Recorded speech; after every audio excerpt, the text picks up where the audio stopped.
Hello everybody, welcome back to yet another concert review. This one is for a group that you probably have heard of, at least you've heard their song before. I'm talking about the Wallflowers, and that would be the Wallflowers led by singer-songwriter and guitarist Jacob Dylan. Now, of course, that is Dylan as in Bob Dylan. There is Jacob right there looking a lot like his famous father. This is in 1996. This is their most famous album called Bringing Down the Horse, which had their biggest song on it called One Headlight.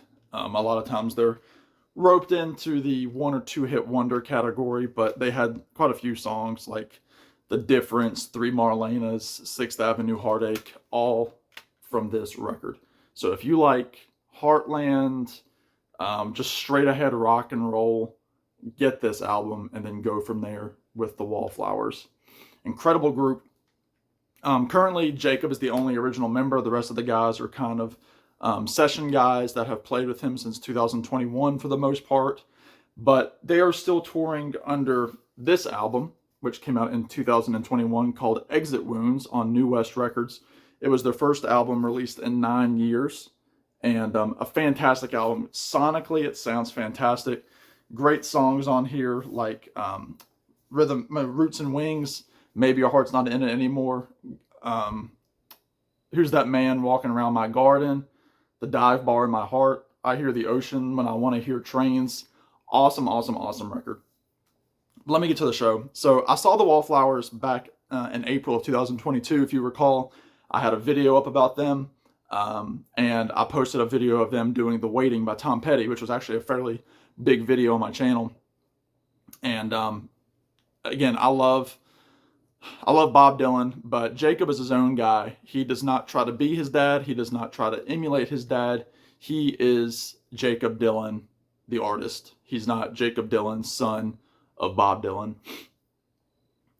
Awesome show. It was at the Academy of Music in Lynchburg, Virginia, which, of course, if you know the song, Old 97, the old country bluegrass song, there's a line about going from Lynchburg to Danville. That's the Lynchburg I'm talking about. So it's about an hour from my apartment. I got tickets about fourth row, $50 after fees, free parking on the street. Hard to go wrong with that. So I went, saw the show. The opener was not my favorite, but I won't get into that. Won't point her out, but she wasn't my cup of tea. I'll just say that. But she had her fans. People liked her. I think her name is Lisa Bichelle. I think it was her name. But Dylan comes out with the boys. So she started at 8. Oh, she started at 7:30. She played 30 minutes. And then for some reason, there was about a 45-minute break before the Wallflowers came out. They opened with the song Maybe Your Heart's Not In It Anymore, which is the opening track off of this album, which is also the song that they opened with when I saw them last spring. But they did about 2/3 of this album. They did that song, Roots and Wings, I Hear the Ocean When I Want to Hear Trains, The Dive Bar in My Heart. So they did the first 4 songs. Then they skipped a song. Then they sang Move the River. They sang I'll Let You Down, But I Will Not Give You Up. And then they sang Who's That Man Walking Around My Garden. So they sang all but 1, 2, 3. I think they did 7 out of the 10 songs on this album. So pretty highly represented album. From Bringing Down the Horse, obviously they did One Headlight, which is a huge fan favorite, and they pretty much stick to the original arrangement. He also sang the song Sixth Avenue Heartache from this album.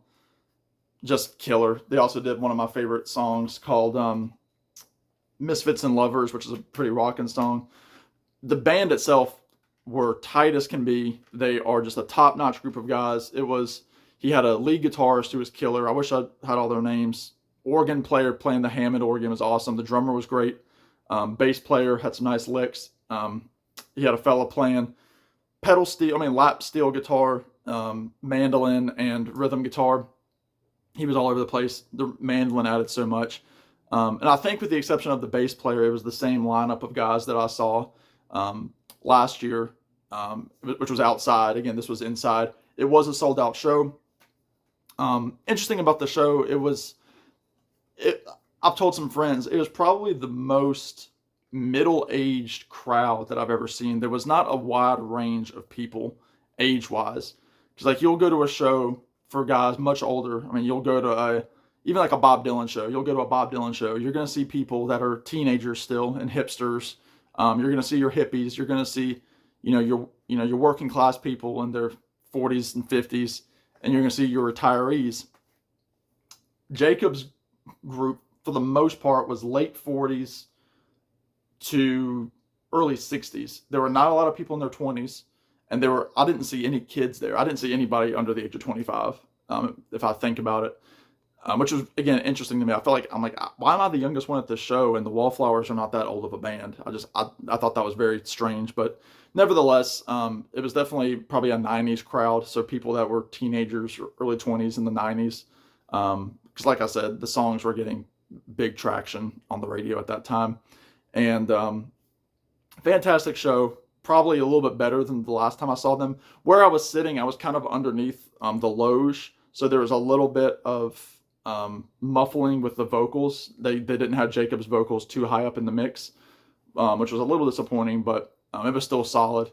He did a bunch of great covers. Midway through the set, they do an awesome version of Into the Mystic by Van Morrison. Jacob did fantastic on it.